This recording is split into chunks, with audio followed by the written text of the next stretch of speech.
Hi! Welcome to Everest coaching point YouTube channel. చూడండి, మీకు already తెలుసనుకుంటా. మనకి రీసెంట్‌గా మ్యాథ్స్ ప్రాక్టీస్ బ్యాచ్, అలాగే ఇంగ్లీష్ ప్రాక్టీస్ బ్యాచ్ స్టార్ట్ అయ్యాయి. సో, ఎవరికైతే బేసిక్స్ ఆల్రెడీ ఉంటాయో, వాళ్ళకి ఓన్లీ ప్రాక్టీస్ అవసరం అవుతుందో, ఈ బ్యాచెస్ డెఫినెట్‌గా మీకు చాలా చాలా హెల్ప్ అవుతుంది. నెక్స్ట్ అలాగే మాక్ టెస్ట్ సిరీస్ కూడా ఉందండి. సో, సీజీఎల్ మాక్ టెస్ట్ సిరీస్ ఆల్రెడీ అలాగే ర్యాపిడ్ ఫైర్ కూడా త్వరలో స్టార్ట్ కాబోతుంది. అవి జాయిన్ అవ్వాలనుకున్నా కూడా మీరు జాయిన్ అవ్వచ్చండి. అలాగే ఎస్ఐకి సంబంధించి మాక్ టెస్ట్ సిరీస్ గురించి చాలామంది అడుగుతున్నారు. ఎస్ఐకి సంబంధించిన మాక్ టెస్ట్ సిరీస్ కూడా next week possibly next week start కాబోతుందండి. Fine. So mock test 16 explanation చూద్దాం. చూడండి, first question. Anish invested a certain sum at 30% per annum compound interest for 3 years, and he found that the interest amount received by him would be the same had he invested the same amount at x% per annum simple interest for 3 years. What is the value of x అని అడుగుతున్నారు. చూడండి, అనీష్ తన ప్రిన్సిపల్ని ఒక 30% rate of interest compound ఇంట్రెస్ట్కి ఇచ్చారట. అలా 3 years ఇచ్చారంటున్నారు. ఇప్పుడు ఏమంటున్నారంటే, ఒకవేళ సేమ్ ప్రిన్సిపల్ని x% రేట్ ఆఫ్ ఇంట్రెస్ట్తో ఇచ్చినా కూడా సేమ్ ఇంట్రెస్ట్ వస్తుంది అంటున్నారు. సింపుల్ ఇంట్రెస్ట్లో ఇంట్రెస్ట్ ఎవ్రీ ఇయర్ సేమ్గా ఉంటుంది. అసలు 3 yearsకి ఎఫెక్టివ్గా కాంపౌండ్ ఇంట్రెస్ట్ ఎంత వచ్చిందో చూద్దాం. సింపుల్ ఇంట్రెస్ట్ x% అంటున్నారు కదా, అది ఎంత అనేది మనం క్యాలిక్యులేట్ చేద్దాం. చూడండి, 30% రేట్ ఆఫ్ ఇంట్రెస్ట్ అంటున్నారు కదా, 30%ని ఫ్రాక్షన్లో రాస్తే 30%ని ఫ్రాక్షన్లో రాస్తే 3/10 అనొచ్చా? ఎస్. అంటే 10 రూపీస్ తీసుకున్నాం అనుకోండి, 1 yearలో 13 రూపీస్ అమౌంట్ అవుతుంది. 2 yearsకి అన్నప్పుడు క్యాలిక్యులేషన్స్కి ఈజీగా ఉండాలి అంటే 10 స్క్వేర్ని ప్రిన్సిపల్ తీసుకుంటే 13 స్క్వేర్ అమౌంట్ అవుతుంది. అదే 3 years అన్నప్పుడు 10 క్యూబ్ని ప్రిన్సిపల్గా తీసుకుంటే 13 క్యూబ్ అమౌంట్ అవుతుందండి. 10 క్యూబ్ అంటే ఎంత అంటే 1000 రూపీస్ ప్రిన్సిపల్ తీసుకుంటే 3 yearsలో 2197 రూపీస్ అమౌంట్ అవుతుంది. 2197 రూపీస్ అమౌంట్ అవుతుంది. అంటే ఓన్లీ ఇంట్రెస్ట్ పార్ట్ ఎంత అనొచ్చండి? 1197. ఇది ఇంట్రెస్ట్ పార్ట్. 3 yearsకి ఇంత ఇంట్రెస్ట్ వచ్చింది. కాంపౌండ్ ఇంట్రెస్ట్లో కూడా సేమ్ అని సింపుల్ ఇంట్రెస్ట్ తీసుకున్నప్పుడు కూడా సేమ్ ఇంట్రెస్ట్ వచ్చింది అంటున్నారు కదా. సరే, ఇక్కడ అంటే సింపుల్ ఇంట్రెస్ట్లో ఎవ్రీ ఇయర్ సేమ్గా ఉంటుంది. సో సింపుల్ ఇంట్రెస్ట్లో 3 yearsకి ఇంత ఇంట్రెస్ట్ వచ్చింది. సింపుల్ ఇంట్రెస్ట్లో 3 yearsకి ఇంత ఇంట్రెస్ట్ వస్తే 1 yearకి ఎంత వచ్చినట్టండి? 1197/3. 1200 ఉంటే ఎగ్జాక్ట్గా 400 టైమ్స్. ఒక 3 తక్కువ ఉంది కాబట్టి 399 రూపీస్ ఇంట్రెస్ట్ వచ్చినట్టు every year. Simple interest 399 rupees interest వచ్చింది. సో 399 అనేది 1000లో ఎంత పర్సెంట్ అంటే ఏమవుతుందండి? 39.9 అనొచ్చా? ఎస్, 39.9. సెకండ్ ఆప్షన్ మన ఆన్సర్ అవుతుంది. Next one. A man borrows 8,000 rupees at 20% compound interest. At the end of each year, he pays back 1,800. How much amount should he pay at the end of the third year to clear all his dues? చూడండి, తను ఒక 8,000 rupees తెచ్చుకున్నాడు, 20% compound interest. 1 year అయిన తర్వాత తను ఒక 1,800 pay చేశాడు. మళ్ళీ సెకండ్ ఇయర్ అయ్యా కూడా 1,800 పే చేశాడు. థర్డ్ ఇయర్ ఎండింగ్లో తను మొత్తం డెట్ క్లియర్ చేయాలి అంటే ఎంత పే చేయాలి అని అడుగుతున్నారండి. సో 8,000 రూపీస్ తీసుకున్నాను అనుకోండి, 20% ఇంట్రెస్ట్ పడుతుంది. 10% అంటే 800, 20% అంటే 1,600 యాడ్ అయింది. 1,600 యాడ్ అయింది. సో ఓవరాల్గా 9,160 అవుతుంది. తను ఏం చేస్తున్నట్టండి? 1,600 యాడ్ అయింది అంటే 9,600 అయింది. తను ఏం చేస్తున్నాడు? ఒక 1,800 పే చేశాడు. 1,800 పే చేశారు. 1,800 పే చేస్తే ఇంకెంత వాల్యూ మిగిలింది అనొచ్చు? 7,800. ఇంకెంత వాల్యూ మిగులుతుంది? 7,800. మళ్ళీ సెకండ్ ఇయర్ మళ్ళీ 20%. 10% అంటే 780, 20% అంటే 1,560. దీనికి ఒక 1,560 యాడ్ అవుతుంది. సో 9,360 అవుతుంది. మళ్ళీ తను ఎంత పే చేస్తున్నాడండి? మళ్ళీ ఇంకొక 1,800 పే చేస్తున్నాడు. So 93 minus 18, 7,560. నెక్స్ట్ ఇయర్ మళ్ళీ దానిపైన ఇంట్రెస్ట్ పడుతుంది కదా. దీనిపైన 20% ఇంట్రెస్ట్ పడుతుంది. ఫస్ట్ ఇయర్ ఎంత పే చేశాడు? సెకండ్ ఇయర్ కూడా ఎంత పే చేశాడు? 7560లో 10% అంటే 756. 20% అంటే ఏమవుతుందండి? 15 756 అనేది 10% వాల్యూ. సో 20% వాల్యూ అంటే దానికి డబుల్ వాల్యూ అండి, 1512 రూపీస్. 1512 రూపీస్. సో 9072 అంటే థర్డ్ ఇయర్ తన డెట్ క్లియర్ చేయాలి అంటే 9072 రూపీస్ పే చేస్తే 9072 రూపీస్ పే చేస్తే తన డెట్ క్లియర్ అవుతుంది. So next question. The average number of patients from Monday to Sunday in a hospital is 960. The average number of patients on Monday, Tuesday and Wednesday is 900. The average number of patients on Wednesday, Thursday and Friday 1050. The average number of patients on Friday, Saturday and Sunday 1065. What is the total number of patients on Wednesday and Friday అంటున్నారు. చూడండి, ఇక్కడ average 960 అంటున్నారు Monday నుంచి Saturday వరకు. Monday నుంచి Sunday వరకు. చూడండి, Monday, Tuesday, Wednesday, Thursday, Friday, Saturday, Sunday, మొత్తం ఎన్ని డేస్ అండి? 7 days. 7 960s. So Monday to Sunday average వచ్చి 960 అంటున్నారు. The average number of patients on Monday, Tuesday, Wednesday 900. Monday, Tuesday, Wednesday అంటే 3 డేస్ కదా. మండే, ట్యూస్డే, వెన్స్డే అంటే 3 డేస్కి average 900. అక్కడ Monday, Tuesday, Wednesday 3 days average 900 అలా ఉంచండి. Next Wednesday, Thursday, Friday. Next Wednesday, Thursday, Friday. Wednesday అక్కడ ఉంది, ఇక్కడ కూడా ఉంది. Next Wednesday, Thursday, Friday average ఎంత ఇచ్చారండి? 1050. So 3 into 1050. ఫ్రైడే ఇక్కడ ఉంది, ఇక్కడ ఉంది. నెక్స్ట్ ఏం చెప్తున్నారంటే ఫ్రైడే, సాటర్డే, సండే ఇక్కడ యావరేజ్ ఎంత అంటున్నారంటే 1065. అంటే 3 into 1065. ఈ 7 into 960 అనేది మండే నుంచి సండే వరకు. Monday, Tuesday, Wednesday, Thursday, Friday, Saturday, Sunday. అవునా? ఇప్పుడు మనల్ని అడుగుతున్న క్వశ్చన్ ఏంటి అంటే వెన్స్డే అండ్ ఫ్రైడే, ఇప్పుడు ఈ మూడింటిని యాడ్ చేస్తే మండే, ట్యూస్డే, వెన్స్డే, మళ్ళీ ఇంకొకసారి వెన్స్డే వచ్చింది, థర్స్డే, ఫ్రైడే, మళ్ళీ ఇంకొకసారి ఫ్రైడే వచ్చింది, Saturday, Sunday. So Wednesday 2 times, next అలాగే ఫ్రైడే 2 times వచ్చింది. ఈ మూడింటి టోటల్ నుంచి ఈ వాల్యూని కనుక మనం సబ్ట్రాక్ట్ చేస్తే, ఈ మూడింటి టోటల్ నుంచి ఈ వాల్యూని కనుక మనం సబ్ట్రాక్ట్ చేస్తే మనకు వెన్స్డే ప్లస్ ఫ్రైడే టెంపరేచర్ వస్తుందా? ఎస్. ఈ మూడింటిని టోటల్ చేస్తే ఎంత వస్తుందండి? 3 into 900, 3 into 1050, 3 into 1065 minus 7 into 960. దీన్ని సింప్లిఫై చేస్తే మన ఆన్సర్ వస్తుంది. ఒకసారి యూనిట్ డిజిట్ తీసుకుంటే ఇక్కడ 0, ఇక్కడ 0, ఇక్కడ 5, ఇక్కడ 0. సో యూనిట్ డిజిట్ 5 రావాలి. యూనిట్ డిజిట్ 5 రావాలి కాబట్టి possibilities second, fourth options cannot be hour answers. ఇంకా ఫస్ట్, థర్డ్ ఆ రెండు ఆప్షన్స్లో ఏంటి అనేది ఎలా చెప్పొచ్చు అంటే ఇక్కడ డిజిటల్ సమ్ చూడండి. 3 into 9 27 అంటే డిజిటల్ సమ్ 9 అనొచ్చు లేదా 0. ఇక్కడ 3 into 6 1 plus 0 plus 5 plus 0 అంటే 3 into 6 అంటే 18 అంటే డిజిటల్ సమ్ ఏమవుతుందండి? 9 అనొచ్చు, 0 అనొచ్చు, ఏదైనా నో ప్రాబ్లం. ఇక్కడ 3 into 1 plus 6 7, 7 plus 5 12 అంటే అగైన్ 1 plus 2 3, 3 into 3 9 లేదా 0. ఇక్కడ 9 ఇగ్నోర్ చేయొచ్చు.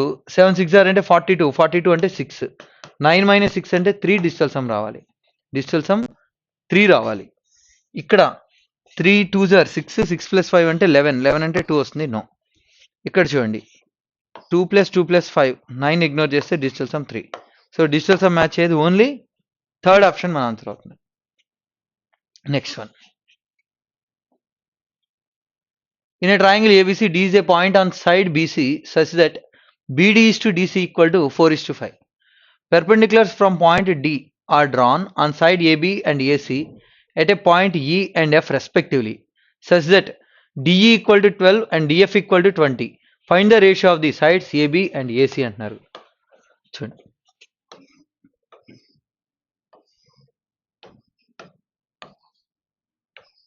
ABC triangle తీసుకుందాం. D is a point on side BC. D is a point on side BC. Such that BD is to DC 4 is to 5. BD is to DC 4 is to 5.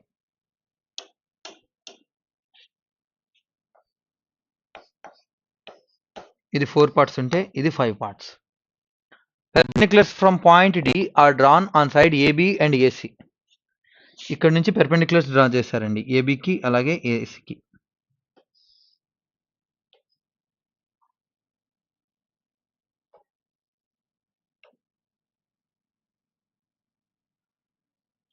Okay, ఆ points ఈ and F అని చెప్తున్నారు. G and F. Such that DE equal to 12,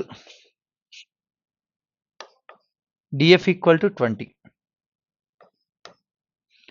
find the ratio of the sides AB and AC. ఈ sides AB అలాగే AC lengths మనం అంటే వాటి lens ratio calculate చేయమంటారు. ఇప్పుడు ఏ నుంచి డికి ఒక లైన్ డ్రా చేద్దామండి. ఏ నుంచి డికి ఒక లైన్ డ్రా చేద్దాం. ఇప్పుడు ట్రయాంగిల్ ఏబిడి అలాగే ట్రయాంగిల్ ఏడిసి చూడండి. Triangle ABD and triangle ADC. Triangle ABD and triangle ADC they both lie on the same base. రెండు ఒకే బేస్ మీద ఉన్నాయి. టూ ట్రయాంగిల్స్ కూడా triangle ABD and triangle ADC both lie on same base. Two triangles కూడా same base మీద ఉన్నప్పుడు వాటి ఏరియాస్ రేషియో వాటి బేస్ రేషియో అవుదా? టూ ట్రయాంగిల్స్ సేమ్ బేస్ పైన ఉన్నప్పుడు ఆ టూ ట్రయాంగిల్స్ ఏరియాస్ రేషియో ఏమవుతుందండి? వాటి బేసిస్ రేషియో అవుతుందా? ఎస్. ఇప్పుడు ఏమనొచ్చు అంటే area of the triangle ABD and area of the triangle ADC ఎలా ఉంటాయి అంటున్నాం? 4:5. ఎందుకంటే ఆ ఏరియాస్ రేషియో అనేది వాటి బేసిస్ రేషియోకి ప్రపోర్షనల్ ఉంటాయి. అలా ఉంచుదాం. ఇప్పుడు ట్రయాంగిల్ ఏబిడి ఏరియా చూడండి. ఈ ట్రయాంగిల్ ఏబిడి ఏరియాకి దీని బేస్గా ఏబిని బేస్గా ఎఫ్డి అనేది ట్రయాంగిల్ హైట్ అనొచ్చా ఇలా తీసుకుంటే? Yes. So half AB into height ఎంత?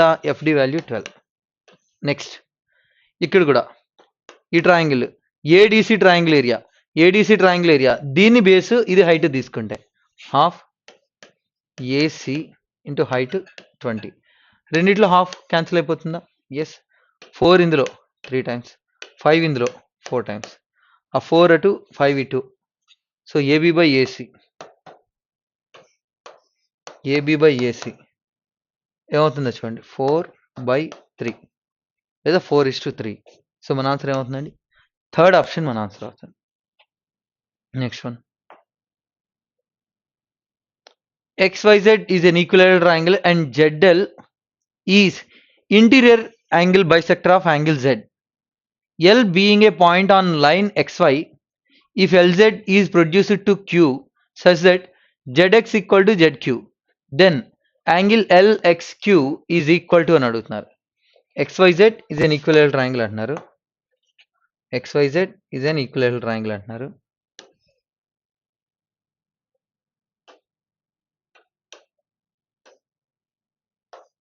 XYZ ఈక్విలేటరల్ ట్రయాంగిల్ కాబట్టి యాంగిల్స్ ఎలా ఉంటాయండి? 60 degrees ఉంటుందా?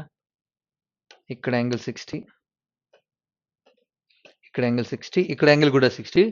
అయితే ఏం చెప్తున్నారంటే ZL is interior bisector of Z, L being a point on line XY. ఇక్కడ XY పైన ఇది L. If LZ is produced to Q, ఈ LZ ని Q వరకు ప్రొడ్యూస్ చేశారు. ఇప్పుడు ఏమంటున్నారంటే such that ZX equal to ZQ, ఈ లెంత్ ఎంత ఉందో అంత లెంత్కి ఈక్వల్ అయ్యేలా. సో ఈ length equal. Then angle LXQ అడుగుతున్నారు.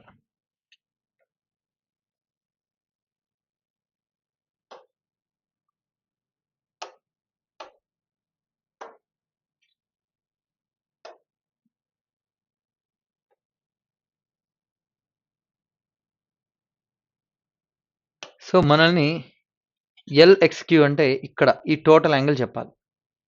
మనల్ని క్యాలిక్యులేట్ చేయమంటుంది ఏంటంటే ఈ టోటల్ యాంగిల్ క్యాలిక్యులేట్ చేయమంటున్నారండి, ఈ మొత్తం యాంగిల్.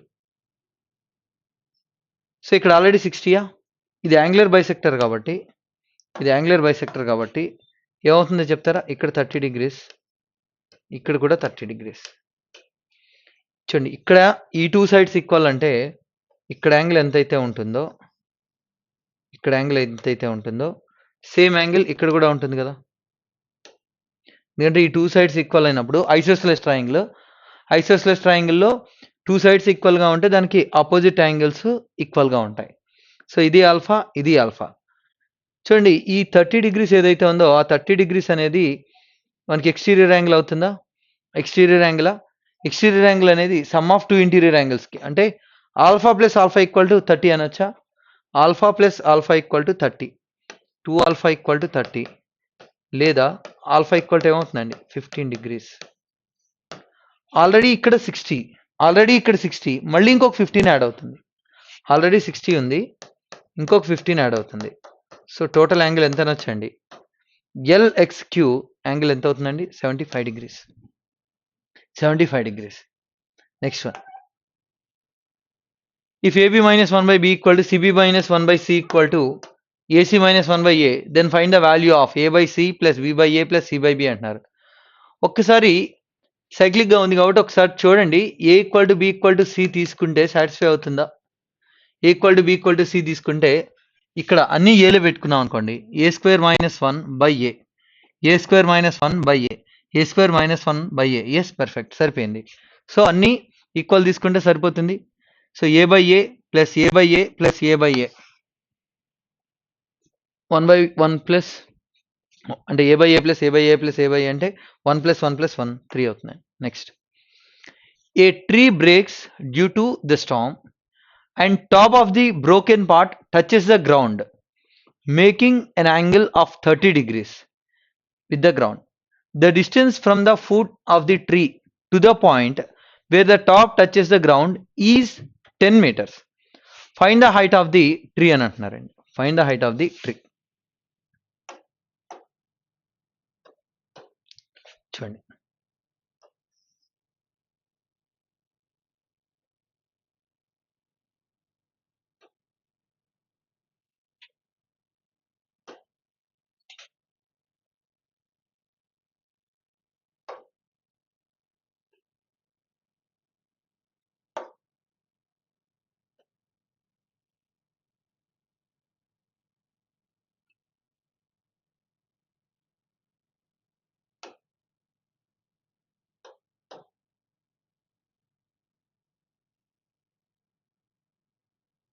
చూడండి, ఇది ట్రీ ఇక్కడ బ్రేక్ అయింది, బ్రేకే అలా పడిందండి. ఇప్పుడు ఏమంటున్నారంటే క్వశ్చన్లో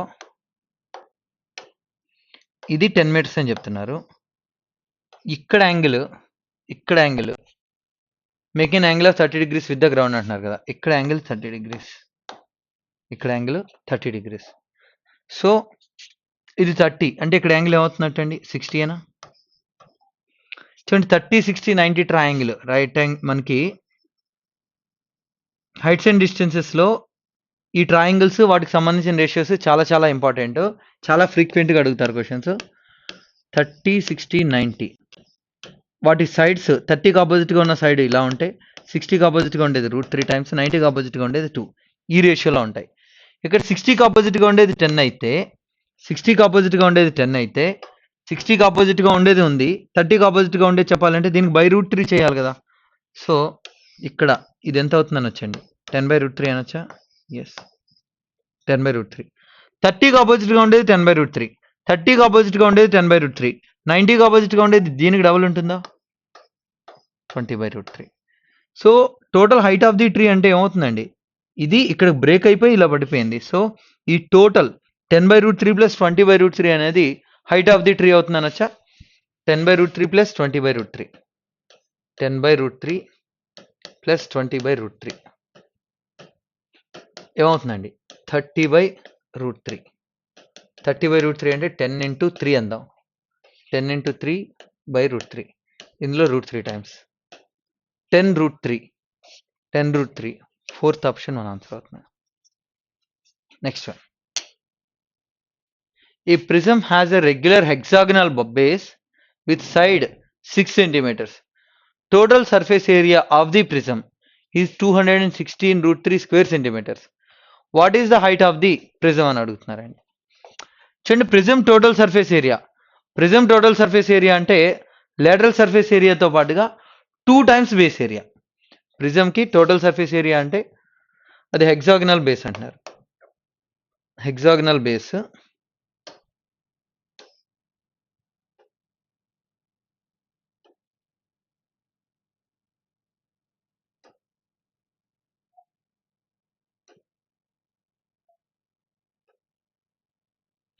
హెక్సాగనల్ బేస్ ఉంది.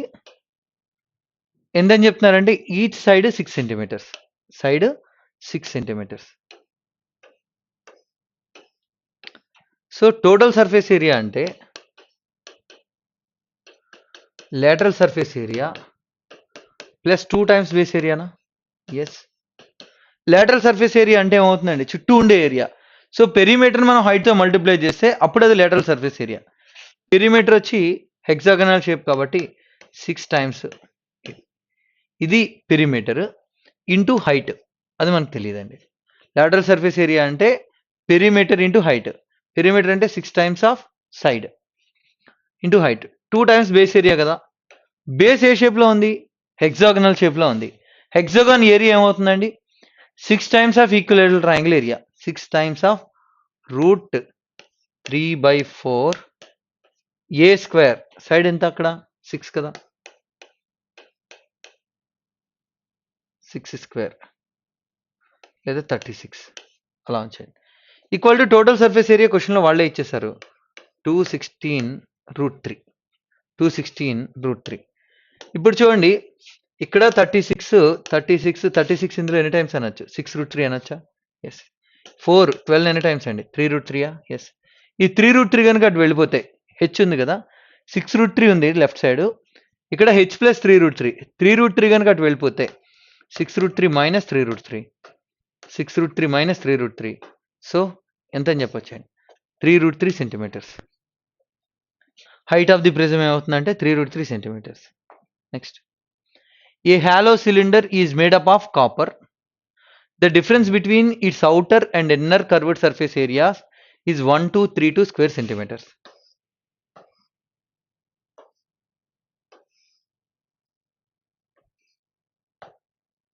ఇలా ఉందండి.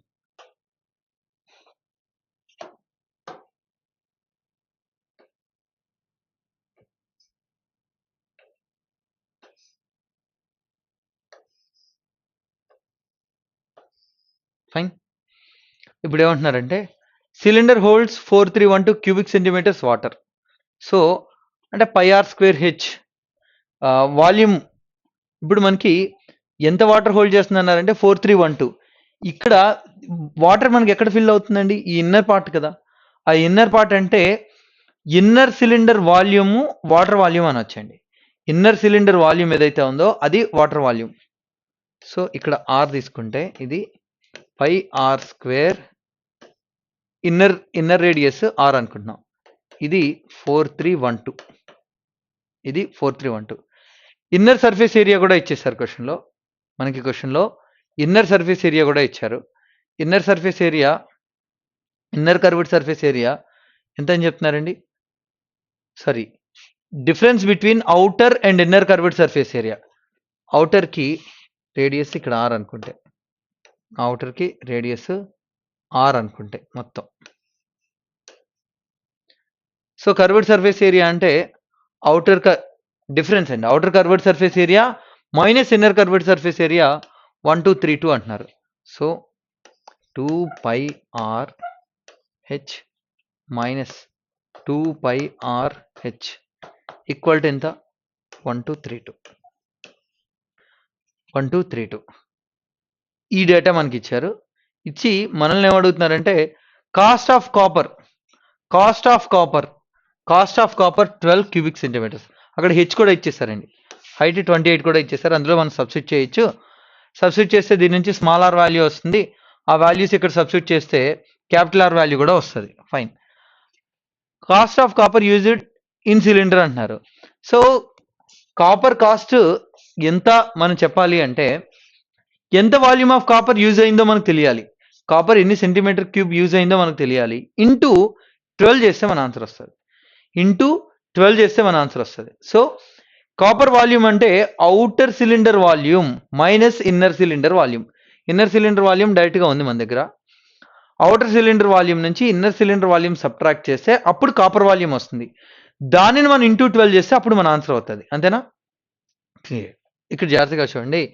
ఎప్పుడైతే cylinder outer cylinder volume minus inner cylinder volume అంటున్నామో pi capital R square H minus pi small R square H. Pi వాడుతున్నాం అంటే 22/7 11 మల్టిపుల్ మన ఆన్సర్ అవ్వాలి. ఇక్కడ ఆప్షన్స్ చూద్దాం.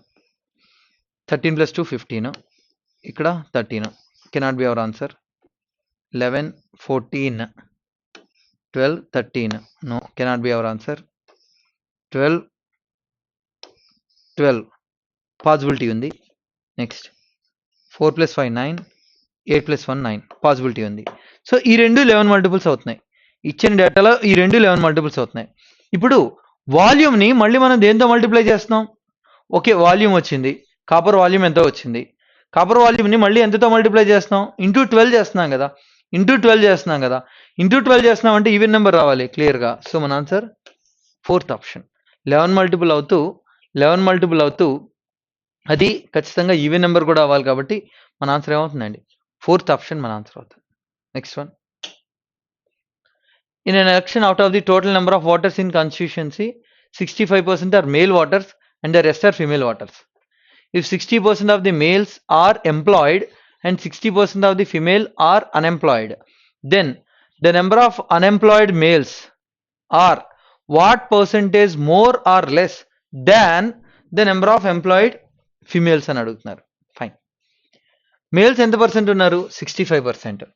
65%ని మనం ఫ్రాక్షన్లో రాస్తే 65/100 5 క్యాన్సిల్ చేస్తే 13/20. వీళ్ళు మేల్స్, వీళ్ళు టోటల్ అండి. అంటే మేల్స్ 13 పార్ట్స్ ఉంటే ఫీమేల్స్ 7 పార్ట్స్ అనొచ్చా?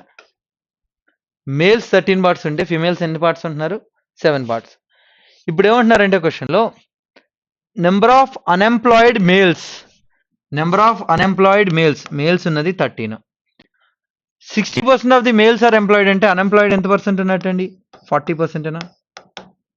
వీళ్ళు అన్ఎంప్లాయిడ్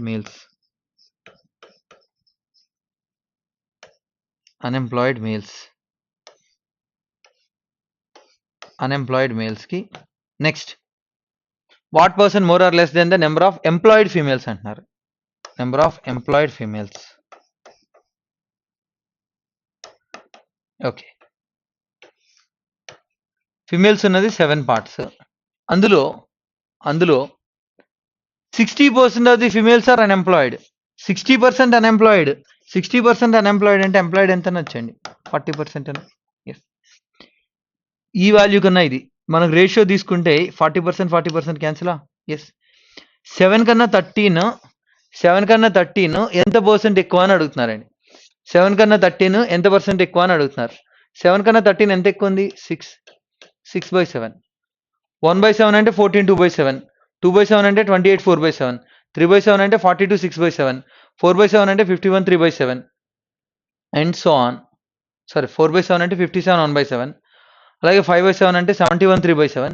6/7 అంటే 85 5/7. సో ఇక్కడ 6/7 85 5/7. ఆ ఫ్రాక్షన్స్ టు పర్సంటేజెస్, ఆ పర్సంటేజ్ టు ఫ్రాక్షన్స్ అవి మనం ఫ్రీక్వెంట్గా యూజ్ చేస్తుంటాం. ఇవి మనకి ఐడియా ఉండాలండి. తెలియకపోతే పర్సంటేజ్ అంటే ఇంటూ 100 రాస్తాం. సింప్లిఫై చేసినా కూడా మీకు ఆ వాల్యూ వస్తుంది. బట్ ఇవి డెఫినెట్గా గుర్తుంటే better. Next, A person who has certain amount with him goes to a market with the amount that he has. He can buy 50 mangoes or 40 oranges. He keeps 15% of the amount for taxi fare and buys 18 oranges. And of the balance he purchases mangoes. How many mangoes can he purchase from the balance అంటున్నారు. చూడండి, తన దగ్గర ఉన్న అమౌంట్లో తను ఏం చేయగలుగుతాడంటే either 50 mangoes అయినా కొనగలుగుతాడట, 40 oranges అయినా కొనగలుగుతాడట. ఇప్పుడు ఏమంటున్నారంటే క్వశ్చన్లో తన దగ్గర ఉన్న అమౌంట్లో 15% ఏమో ట్యాక్సీ ఫేర్కి పెట్టుకున్నాడు, అవి కాకుండా ఇంకొక 18 ఆరెంజెస్ కొన్నాడు, ఇంకా మిగిలిన డబ్బులతో ఎన్ని మ్యాంగోస్ కొనగలుగుతాడు, ఇది క్వశ్చన్ అనమాట. ఇప్పుడు తన దగ్గర ఉన్న టోటల్ అమౌంట్ 100% అమౌంట్ అయితే ఆ 100% అమౌంట్తో తను 40 ఆరెంజెస్ పర్చేజ్ చేయగలుగుతాడు, లేదా 50 మ్యాంగోస్ పర్చేజ్ చేయగలుగుతాడు. ఓకే, తను ఏం చేశాడు? 18 ఆరెంజెస్ పర్చేజ్ చేశాడా? ఒకటి చెప్పండి. 40 ఆరెంజెస్కి తను 100% అమౌంట్ స్పెండ్ చేయాల్సి వస్తుంది. అదే 18 ఆరెంజెస్కి 18 ఆరెంజెస్ అంటే ఎంత అమౌంట్ స్పెండ్ చేసి ఉంటాడు? 40, 80. ఓకే, 2 క్యాన్సిల్ చేసాం అనుకోండి 20 టైమ్స్, అదే 2 క్యాన్సిల్ చేసాం అనుకోండి 9 టైమ్స్, దీనికి 5 టైమ్స్ ఉంది, దీనికి 5 టైమ్స్ అంటే 45% of the amount 45% of the amount తను ఆరెంజెస్కే స్పెండ్ చేశాడు. నెక్స్ట్ మళ్ళీ 15% తను ఇది ఆరెంజెస్కి ఖర్చు పెట్టింది, ఇది ట్యాక్సీ ఫేర్కి ఖర్చు పెట్టింది. సో 45% ప్లస్ 50% అయిపోయింది. సో ఇంకా తన దగ్గర ఎంత అమౌంట్ ఉంది అనొచ్చండి, ఇంకా తన దగ్గర ఎంత అమౌంట్ ఉంది అనొచ్చు. ఈ 40% అమౌంట్తో తను మ్యాంగోస్ కొనాలి, ఈ 40% అమౌంట్తో తను మ్యాంగోస్ కొనాలి. 40% అమౌంట్కి ఎన్ని మ్యాంగోస్ వస్తాయి? టోటల్ అమౌంట్ 100% అమౌంట్ ఉంటే 50 మ్యాంగోస్ వస్తాయి, 100% అమౌంట్ ఉంటే 50 మ్యాంగోస్ వస్తాయి. ఇప్పుడు తన దగ్గర ఉన్నది ఎంత? 40%. 100% అమౌంట్తో 50 మ్యాంగోస్, అందులో హాఫ్ ఉందండి. 40% అమౌంట్ ఉంటే ఎన్ని మ్యాంగోస్ వస్తాయి? ఇది మనల్ని అడుగుతున్నారు క్వశ్చన్లో, next one. There is a loss of 20% when a discount of 35% is given on the article. Market price is what percent of the cost price అని అడుగుతున్నారు. Correct, 2 decimal places. చూడండి, మార్కెట్ ప్రైస్కి కాస్ట్ ప్రైస్కి రిలేషన్ ఎప్పుడు కూడా, market ప్రైస్కి cost ప్రైస్కి relation ఎప్పుడు కూడా 100 plus gain by 100 minus discount. Market ప్రైస్కి కాస్ట్ ప్రైస్కి direct relation 100 plus gain by 100 minus discount. So ఇక్కడ గెయిన్ కాదు, తను లాస్ అయ్యాడు, సో 100 మైనస్ లాస్ అయినట్టండి. 100 మైనస్ 20 అంటే ఎంత? 80. డిస్కౌంట్ 100 మైనస్ డిస్కౌంట్ 100 మైనస్ 35 ఎంత? 65. ఇది మార్కెట్ ప్రైస్కి కాస్ట్ ప్రైస్కి direct relation, 100 plus gain by 100 minus discount. Gain కాకుండా లాస్ వచ్చినప్పుడు మనం సబ్ట్రాక్ట్ చేస్తున్నాం. సో ఇక్కడ 5 క్యాన్సిల్ చేస్తే 16/13. మనల్ని అడుగుతున్న క్వశ్చన్ కూడా అదే, మార్కెట్ ప్రైస్ అనేది కాస్ట్ ప్రైస్లో ఎంత పర్సెంట్ అని అడుగుతున్నారు. సో 16 అనేది 13లో ఎంత పర్సెంట్ అని అడుగుతున్నారు. న్యూమరేటర్ని ఇలా రాస్తున్నానండి, 13 + 3గా రాస్తున్నా. ఇక్కడికి 100% అయిపోయిందా? ఎస్. 3 ఉంది, 3ని మళ్ళీ 2.6 + 4గా రాస్తున్నా, 2.6 + 0.4గా రాస్తున్నా. 100% అంటే 13, 10% అంటే 1.3, ఇక్కడికి 20% అయింది అనొచ్చా? ఎస్. నెక్స్ట్ మళ్ళీ చూడండి, 100% అంటే 13, 10% అంటే 1.3, 1% అంటే 0.13, 1% అంటే 0.13, 1% 0.13. ఎన్ని 0.13లు అయితే దీని దగ్గరికి వెళ్ళగలుగుతాం? 3 0.13s అంటే 0.39, ఇంకా something 123 point something. Only third option మన answer. A shopkeeper marks the price of an article 70% up than cost price. At the time of selling, he allows a discount of 20% and also gives one article free and badali for every 9 articles sold at a time. Find the profit percent of the shopkeeper if 9 articles are sold at a time అని అంటున్నారు. Gain percent చెప్పాలన్నా loss percent చెప్పాలన్నా మనకి cost ప్రైస్కి selling ప్రైస్కి ratio తెలిస్తే చాలు కదా. ఇప్పుడు 10 రూపీస్కి కొని 12 రూపీస్కి అమ్ముతున్నాను అన్నా అనుకోండి, క్లియర్గా 20% గెయిన్ అంటాం. 40 రూపీస్కి కొని సమ్ 60 రూపీస్కి అమ్మారు అనుకోండి, ఎంత గెయిన్ అంటే 20 అనేది 40లో సమ్ 50% గెయిన్ అని మనం చెప్పగలుగుతాం. కాస్ట్ ప్రైస్కి సెల్లింగ్ ప్రైస్కి రేషియో తెలిస్తే చాలు, అంటే cost price of 1 unit, selling price of 1 unit, cost price of 1 unit, selling price of 1 unit తెలిస్తే సరిపోతుందండి. చూడండి, తను 100 రూపీస్కి 100 రూపీస్కి 9 ఆర్టికల్స్ కొంటున్నాడు అనుకుందాం. ఎందుకు 9 రాస్తున్నా అంటే అక్కడ క్వశ్చన్లో ఎవ్రీ 9 ఆర్టికల్స్కి ఒక ఆర్టికల్ ఫ్రీగా కూడా ఇచ్చేస్తున్నాడండి. అవునా? 100 రూపీస్కి 9 ఆర్టికల్స్ని 100 రూపీస్కి 9 ఆర్టికల్స్కి కొన్నాడు అనుకుందాం. అమ్మేటప్పుడు ఏం చేస్తున్నాడు? 100 రూపీస్ కాస్ట్ ప్రైస్, మళ్ళీ ఒక 70 రూపీస్ ఎక్కువ చూపించారు, 170, మళ్ళీ 20% డిస్కౌంట్ ఇస్తున్నాడు. 10% అంటే 17, 20% అంటే 34 డిస్కౌంట్ ఇచ్చేస్తే 136కి అమ్ముతున్నాడు. అమ్మేదేమో 136కి, కానీ ఎన్ని ఆర్టికల్స్ అమ్ముతున్నాయండి? 10 ఆర్టికల్స్ అమ్ముతున్నాడు. కథం అయిపోయింది. ఎప్పుడైతే కాస్ట్ ప్రైస్కి సెల్లింగ్ ప్రైస్కి రేషియో తెలుస్తుందో, సో 10 అటు 9 ఇటు, 10 అటు వెళ్ళిపోతే 1000, ఇది cost price. 9, so 9 13 117, 54, so 122,4. So 1000కి కొని 1224కి అమ్ముతున్నట్టండి. అంటే కాస్ట్ ప్రైస్కి సెల్లింగ్ ప్రైస్కి రేషియో ఇది. సో ఎంత గెయిన్ వచ్చినట్టండి? 224. 224 అనేది 1000లో ఎంత పర్సెంట్ అవుతుంది? 22.4. అంతే కదా, ఒక డెసిమల్ వస్తుంది అంతే. సో 4th ఆప్షన్ మన ఆన్సర్ అవుతుంది. సో కాస్ట్ ప్రైస్కి సెల్లింగ్ ప్రైస్కి రేషియో తెలిస్తే చాలు మనం ఆన్సర్ చెప్పేయచ్చు. Next, A, B and C started a business. Thrice the investment of A. Thrice the investment of A equal to twice the investment of B and also equal to 4 times the investment of C. If C share is out of the total profit is 7419, then find the share of A in the profit అని అడుగుతున్నారు.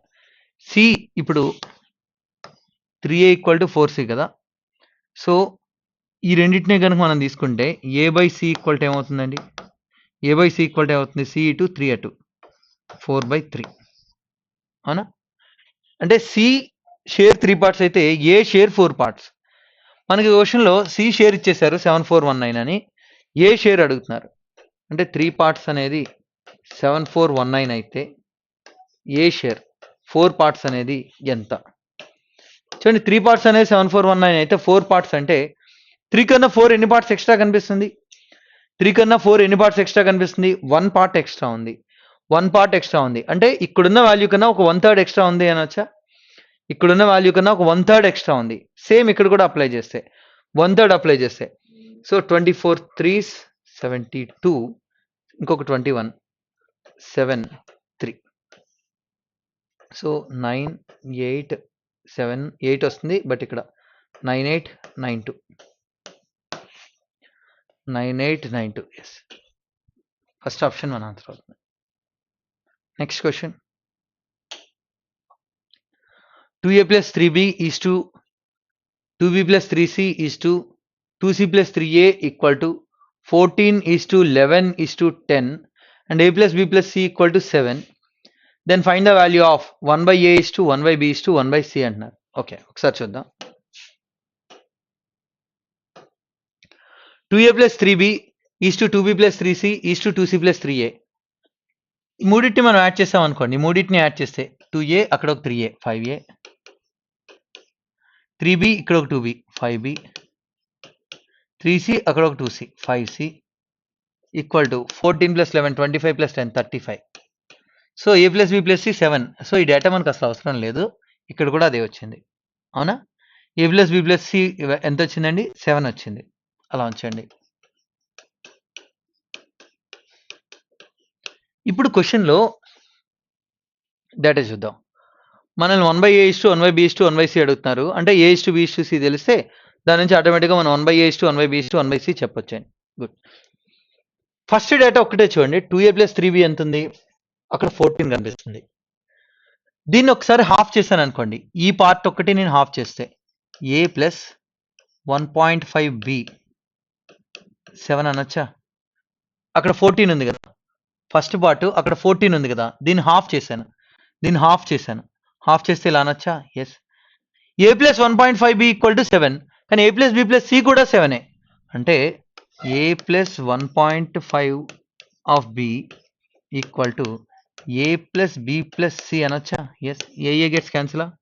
ఆ B ఇటు వచ్చేస్తే 0.5B equal to C అనొచ్చా? లేదా b equal to 2c అనొచ్చా both sides. So b by c equal to ఏమవుతుందండి 2/1. ఇక్కడ మనల్ని 1/a/1/b/1/c అడుగుతున్నారు కదా. b/c ఏమో 2:1 గా ఉన్నప్పుడు 1/b/1/c ఏమవుతుందండి 1:2 అవ్వాలా. 1/b/1/c అవ్వాలి 1:2 అవ్వాలా. ఇచ్చిన ఆప్షన్స్ ఒకసారి చూద్దాం. 1/bకి 1/cకి రేషియో. ఇక్కడ ఈ వాల్యూకి వాల్యూ డబుల్ ఉండాలి, ఇది కాదు. దీనికి ఇది డబుల్ ఉండాలి, ఇది కాదు. దీనికి ఇది డబుల్ ఉండాలి, ఇది కాదు. దీనికి ఇది డబుల్ ఉండాలి. ఎస్. ఒకవేళ 1/b/1/c 1:2 ఉండే మోర్ దాన్ 1 ఆప్షన్ ఉంటే మనం ఇంకా కష్టపడాలి. ఇక్కడైతే డైరెక్ట్గా మనం 4th ఆప్షన్ ఆప్ చేసేయచ్చండి. Fine. Next find the value of 75 4/7 divided by 3/21 of 23 plus 4 1/2 into 1 2/3 divided by 5/12 into 15 1/3 of 1/23 అంటున్నారు. 75 4/7 7 75s 49 ఒక 35 525 ప్లస్ 4 529/7 అలా ఉంచుదాం. డివైడెడ్ బై 3/21 ఆఫ్ 23 ఇది 1/7 కదా. ఓకే. సో 1/7 ఆఫ్ 23 అంటే 23/7 ఉంది. డివైడెడ్ బై తర్వాత 23/7 23/7ని డివైడెడ్ బై ఇంటూకి రాసుకుంటే ఏం రాయచ్చండి, దానికి రెసిప్రోకల్ రాయచ్చా 7/23 అలా ఉంచండి. ఇప్పుడు ఇది చూద్దాం. 4.5 అంటే 9/2 ఇంటూ 1 2/3 అంటే 5/3 డివైడెడ్ బై ఇంటూగా దానికి రెసిప్రోకల్ రాసుకుంటాం 12/5 ఇంటూ 15 1/3 అంటే 46/3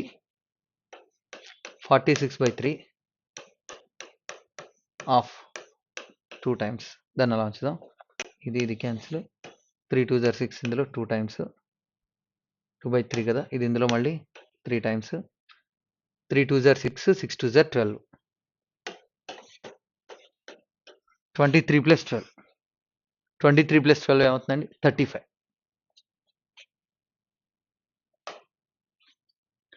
Time taken by a train running at 70 meters per second to cross a platform is equal to the time taken by the train to cross a car running at 40 meters per second in the same direction. If the platform is 75 meters longer than the train, then find the time taken by train to cross the platform అంటున్నారండి. చూడండి 70 meters per second స్పీడ్తో ఒక train ఒక ప్లాట్ఫామ్ని cover చేయడానికి 70 meters per secondతో ఒక train ఒక ప్లాట్ఫామ్ని cover చేయడానికి ఎంత టైం పట్టిందో 40 meters per second స్పీడ్తో వెళ్తున్న ఒక కార్ని క్రాస్ చేయడానికి, సేమ్ డైరెక్షన్లో వెళ్తున్న కార్ని క్రాస్ చేయడానికి కూడా అంతే టైం పట్టింది అంటున్నారు. సో ఒక ప్లాట్ఫామ్ని క్రాస్ చేయాలి అంటే ట్రైన్ లెంత్ ప్లస్ ప్లాట్ఫామ్ లెంత్ని కవర్ చేయాలి. ట్రైన్ ఎంత స్పీడ్తో వెళ్తుందండి 70 స్పీడ్తో వెళ్తుంది. ఒక టీ టైంలో కవర్ చేస్తుంది అనుకోండి. ఇప్పుడు ఒక ట్రైన్ ఒక కార్ని క్రాస్ చేయాలంటే ఎంత డిస్టెన్స్ కవర్ చేయాల్సి ఉంటుందండి, train length plus car length కూడా. బట్ ఇక్కడ ignore the length of the car అంటే, సో ట్రైన్ కార్ని క్రాస్ చేయడానికి ఎంత టైం పడుతుంది అంటే ట్రైన్ లెంత్ ఎంత అయితే ఉందో అంత డిస్టెన్స్ని కవర్ చేయాలి.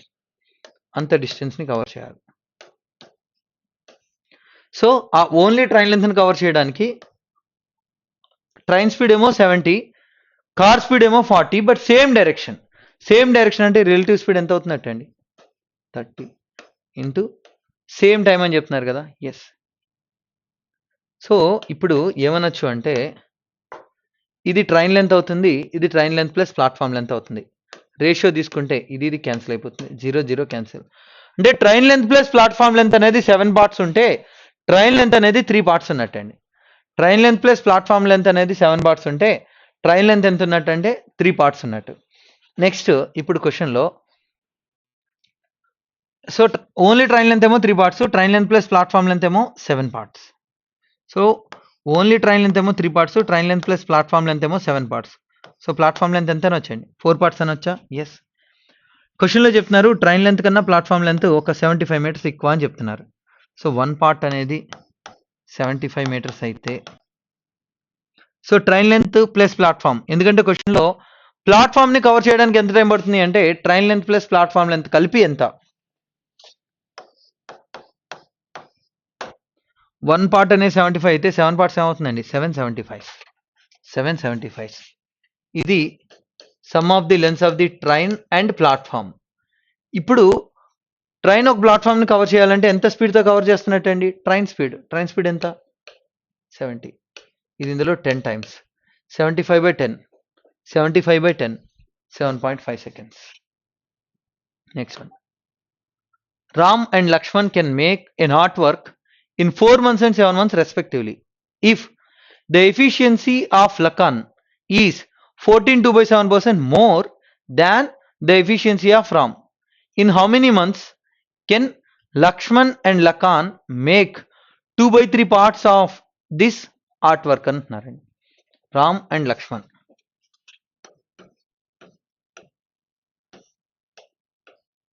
అక్కడ ముగ్గురు ఉన్నారు, Ram, Laxman and లకాన్.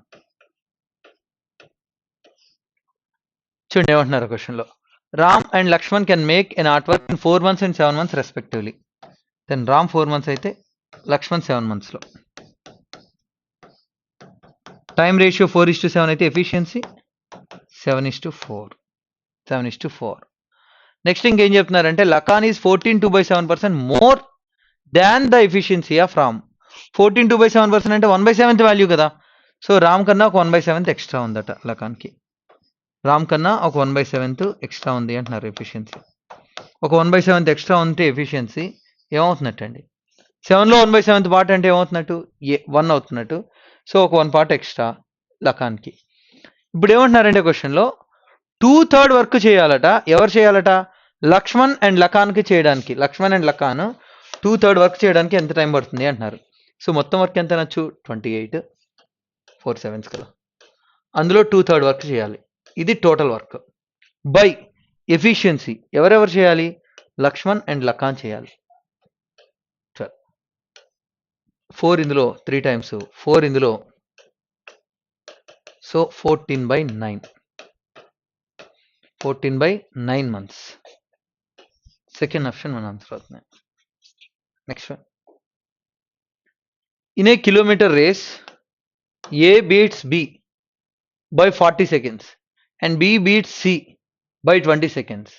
If A beats C by 240 meters, the time taken by A to run 1 kilometer is అని అడుగుతున్నారు. ఓకే, 1 kilometer రేస్లో ఏ బిని 40 secondsతో ఓడిస్తున్నారట. అదే బి సిని ఒక 20 secondsతో ఓడిస్తున్నారట. ఏ సిని 240 meters తేడాతో ఓడిస్తున్నారట. అయితే అదే రన్నింగ్ రేస్లో ఏ 1 kilometer పరిగెట్టడానికి ఎంత టైం పడుతుంది? ఇది మనల్ని అడుగుతున్నారు. చూడండి, ఏ బిని 40 secondsతో డిఫీట్ చేస్తున్నారంటే ఏ వెళ్ళిపోయాడు, ఏ వెళ్ళిపోయినా 40 seconds పరిగెట్టుకుంటూ వచ్చి బి వచ్చాడు. బి వచ్చిన ఇంకొక 20 seconds తర్వాత సి వచ్చాడు. మళ్ళీ చూడండి, ఏ వెళ్ళిపోయాడు, ఏ వెళ్ళిపోయిన 40 secondsకి బి వచ్చాడు. బి వచ్చిన ఇంకొక 20 seconds తర్వాత సి వచ్చాడు. అంటే ఏ వెళ్ళిపోయినా 60 seconds తర్వాత సి వచ్చాడు అనొచ్చా? ఏ డెస్టినేషన్ రీచ్ అయిపోయాక 60 seconds తర్వాత సి వచ్చాడు. ఏ రీచ్ అయినా 60 seconds తర్వాత సి వచ్చాడు. అలా ఉంచండి. ఇప్పుడు ఏ సీన్ ఎంత తేడాతో ఓడిస్తున్నారట? 240 metersతో. అంటే దాని అర్థం ఏంటంటే ఏ ఎండింగ్కి వెళ్ళిపోతున్నాడు. ఏ 1000 meters కవర్ చేసే టైంకి, ఏ 1000 meters కవర్ చేసే టైంకి, ఏ 1000 meters కవర్ చేసే టైంకి సి ఎంత కవర్ చేస్తున్నారు? 240 meters తక్కువ వెళ్తున్నాడు. అంటే 760 meters కవర్ చేస్తున్నాడా? అంటే 760 meters కవర్ చేస్తున్నాడా? ఇక్కడ పాయింట్ మీరు అర్థం చేసుకోవాలి. ఏ 1000 meters ఎంత టైంలో అయితే కవర్ చేశాడో ఇద్దరు ఒకేసారి రన్నింగ్ రేస్ స్టార్ట్ చేశారండి. ఏ 1000 metersకి వెళ్ళేసరికి సి 760 meters మాత్రమే వచ్చాడు. ఇద్దరికి ఇచ్చిన టైం సేమే, కానీ ఏ 1000 వెళ్ళగలిగితే సి 760 మాత్రమే వెళ్ళగలిగాడు. అంటే వాళ్ళ డిస్టెన్సెస్ రేషియో అన్నా వాళ్ళ స్పీడ్స్ రేషియో అన్నా ఒక్కటే అవుతుంది when given time is constant. ఇద్దరికి ఒకే టైం ఇచ్చినప్పుడు ఏ ఎక్కువ దూరం వెళ్ళగలుగుతున్నా అంటే ఎక్కువ స్పీడ్ ఉన్నట్టు, సి తక్కువ దూరం వెళ్తున్నా అంటే తక్కువ స్పీడే ఉన్నట్టు. అంటే వాళ్ళు ట్రావెల్ చేసిన డిస్టెన్సెస్ వాళ్ళ స్పీడ్స్ రేషియో సేమ్ ఉంటాయండి. సో ఇవి నిజానికి వాళ్ళు ట్రావెల్ చేసిన డిస్టెన్సెస్ అయినప్పటికీ కూడా అవి వాళ్ళ స్పీడ్ రేషియోని కూడా చెప్తాయి. 1760 అంటే 4 క్యాన్సిల్ చేస్తే 25:4 రేషియో, 25:4 క్యాన్సిల్ చేస్తాం అనుకోండి, 25:19 Speed ratio 25:19. Speed ratio 25:19. Time ratio 19:25. Time ratio 19:25. ఇక్కడ క్వశ్చన్లో ఇక్కడ క్వశ్చన్లో ఏ సిని ఎంత తేడాతో ఓడిస్తున్నాయండి? 40 సెకండ్స్. ఏ వెళ్ళిపోయిన 40 సెకండ్స్ తర్వాత బి, బి వచ్చిన 20 సెకండ్స్ తర్వాత సి, అంటే 60 సెకండ్స్ తేడాతో, 60 సెకండ్స్ తేడాతో. సో దీనికి దీనికి డిఫరెన్స్ 6 పార్ట్స్ అనేది 60 అయితే, 6 పార్ట్స్ అనేది 60 అయితే మనల్ని అడుగుతుంది టైం టేకెన్ బై ఏ. మనల్ని అడుగుతుంది time taken by A. So A ఎంత టైం తీసుకుంటాడంటే 190 సెకండ్స్ తీసుకుంటాడు. 1 plus cos theta by 1 minus cos theta equal to A square by 16. Cosecant theta minus cot theta equal to 8. Find A అని అడుగుతున్నారు. ఎప్పుడైతే cosecant theta minus cot theta ఇచ్చారో మనకి వెంటనే cosecant theta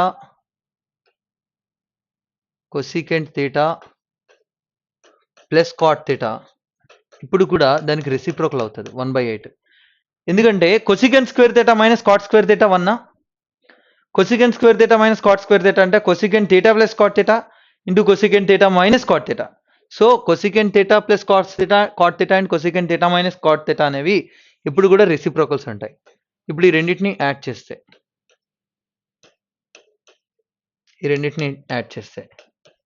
8 plus 1/8, 8 square plus 1 65/8, 65/8. ఆ 2 ఇటు వచ్చేస్తే cosecant theta equal to 65/16, 65/16. So cosecant theta అంటే ఏంటండి? Hypotenuse by opposite. ఇక్కడ థీటా చూడండి 16, 65, 63 అనేవి ట్రిప్లెటా? ఎందుకంటే ఈవెన్ నెంబర్ ఉన్నప్పుడు ట్రిప్లెట్ ఏమవుతుందండి? బై 2, 16/2 8, 8 స్క్వేర్ మైనస్ 1 ఒక సైడ్ అవుతుంది, 8 స్క్వేర్ ప్లస్ 1 అనేది ఇంకొక సైడ్. సో 16, 65, 63 అనేవి ట్రిప్లెట్స్ అండి. సో దీని నుంచి కాస్ థీటా ఏమవుతుంది? ఇప్పుడు దీని నుంచి కాస్ థీటా ఏమవుతుందండి? దీని నుంచి కాస్ థీటా 63/65. కాస్ థీటా ఏమవుతుంది? 63/65. ఇది తీసుకెళ్ళి అక్కడ రాసామనుకోండి 1 ప్లస్ 63/65, 1 మైనస్ 63/65. 65 ప్లస్ 63 128/2. 65 క్యాన్సిల్ అయిపోతాయి. 128/2 క్యాన్సిల్ అయిపోతే 64 మిగులుతుంది. 64 equal to A square by 16. ఆ 16 ఇంటూ వచ్చేస్తుంది. A square equal to 64 into 16. Both sides square root తీసుకోండి. 8 ఇంటూ 4, 8 4 సార్ ఎంత? 32. థర్డ్ ఆప్షన్ మన ఆన్సర్ అవుతుంది. Next one. Find the value of 2 into cosecant theta, 1 plus cot theta by sin theta, plus sin theta by 1 plus cos theta, minus 4 cot square theta. చూడండి ఇలాంటి values calculate చేయమంటున్నప్పుడు theta ప్లేస్లో ఏదో ఒక value substitute చేయొచ్చు.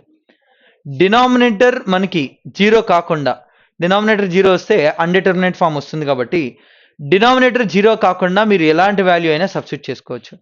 So ఇక్కడ theta 90 రాసామనుకోండి, sin 90 1, cosecant 90 కూడా 1, cos 90 0, but ఇక్కడ 1 plus ఉంది కాబట్టి put theta equal to 90. 2 cosecant 90 అంటే ఎంత? 1. 2 ఇంటూ 1, 1 ప్లస్ కాస్ 90 అంటే 0, sin 90 అంటే 1, sin 90 అంటే 1, 1 ప్లస్ కాస్ 90 అంటే 0, మైనస్ కాట్ 90 అన్న కూడా 0 అనండి. కాట్ 90 అంటే ఎంత? 0. సో 2 ఇంటూ 2, 2 ఇంటూ 2 అంటే ఏమొస్తుందండి? 4. Next, AB and C are 3 points on a circle such that angles subtended by the chords AB and AC at the center O are 110 degrees and 130 degrees respectively. Then the value of angle BAC.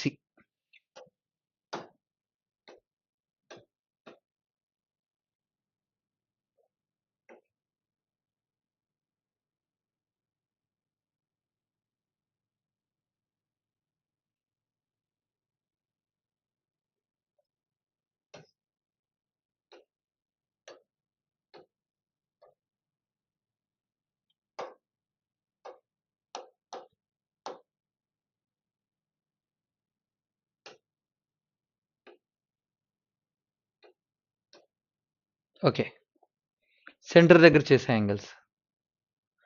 AB centre దగ్గర చేసే angle ఏమో 110 degrees అంటున్నారు. ఇది 110 degrees. Next AC centre దగ్గర చేసే angle 130 degrees. ఈ angle 130 degrees. Angle BAC అంటున్నారు. Angle BAC. Okay, ఇవి యాక్చువల్గా ఒకసారి చూడండి.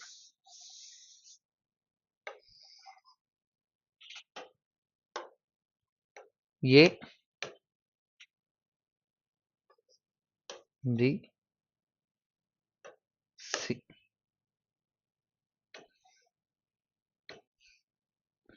ఏబి సెంటర్ దగ్గర చేసే యాంగిల్, ఏబి సెంటర్ దగ్గర చేసే angle 110.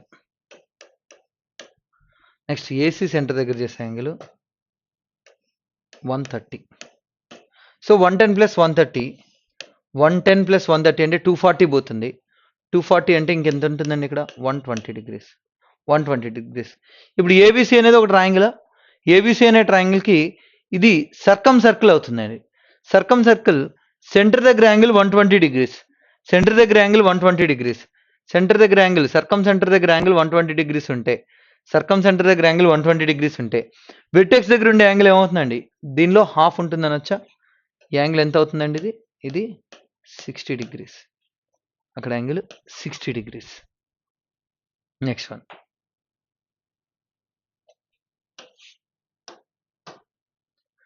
The given table represents the exports of 4 items A, B, C and D over a period of 6 years. Study the table and answer the questions that follow. Okay, items A, B, C, D and years 10, 11, 12, 13, 14, 15. The total exports of item A from 2012 to 14, okay, is what percentage less than the total exports of all the 4 items in 2015 అంటున్నారు. 12 నుంచి 14 వరకు item A, 12 to 14 item A. Next అలాగే 2015లో total ఐటమ్స్కి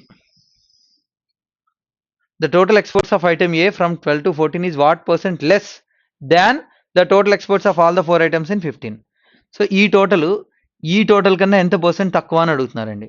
చూడండి, 225, 525, 595, 595 ఒక 400, 995, 995, 1020 వచ్చింది. Total ఎంత వచ్చింది? 1020. Next అలాగే ఇది చూద్దాం. 400, 200, 600, 900, 1100, 1175, 1181, 1190. దీనికన్నా ఇది ఎంత పర్సెంట్ తక్కువ? దీనికన్నా ఇది ఎంత పర్సెంట్ తక్కువ అని అడుగుతున్నారు. అంతేనా? 0, 0 క్యాన్సిల్. 17 ఇందులో 6 times, 17 ఇందులో 7 times. 7 కన్నా 6 ఎంత పర్సెంట్ తక్కువ అని అడుగుతున్నారండి.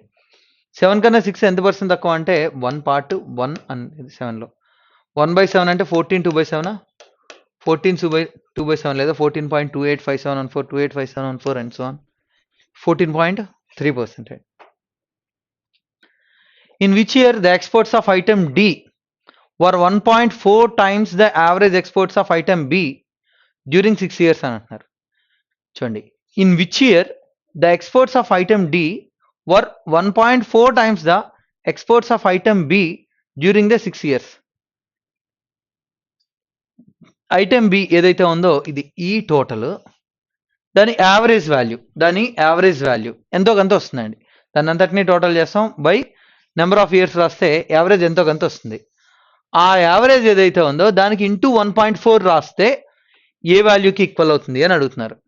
చూడండి, ఇలా అంటున్నాం. చూడండి, యావరేజ్ ఆఫ్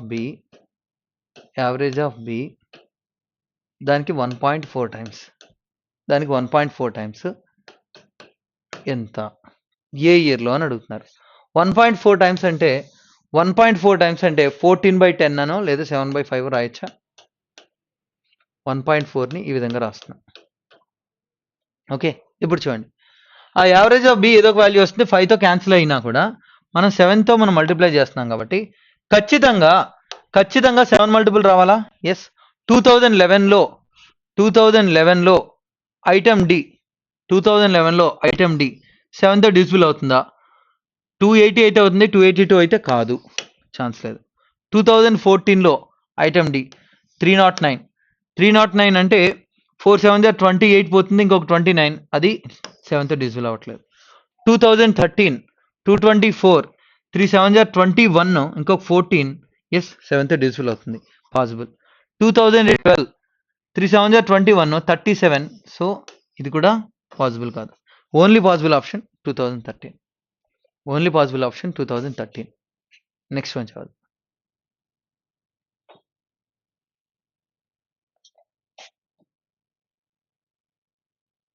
చూడండి.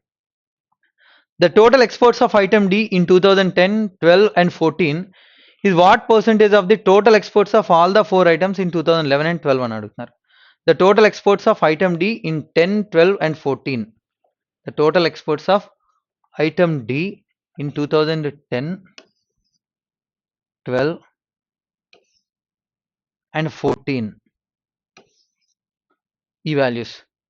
So 2, 2, 4, 4 plus 3, 7. 761, ఒక 70, 770, అంతేనా? అలా ఉంచండి. ఆ వాల్యూ టోటల్లో ఎంత పర్సెంట్ అని అడుగుతున్నారు కదా. ఏ టోటల్లో? 11 అలాగే 12. 11 what percentage of the total exports of all the 4 items in 11 and 12.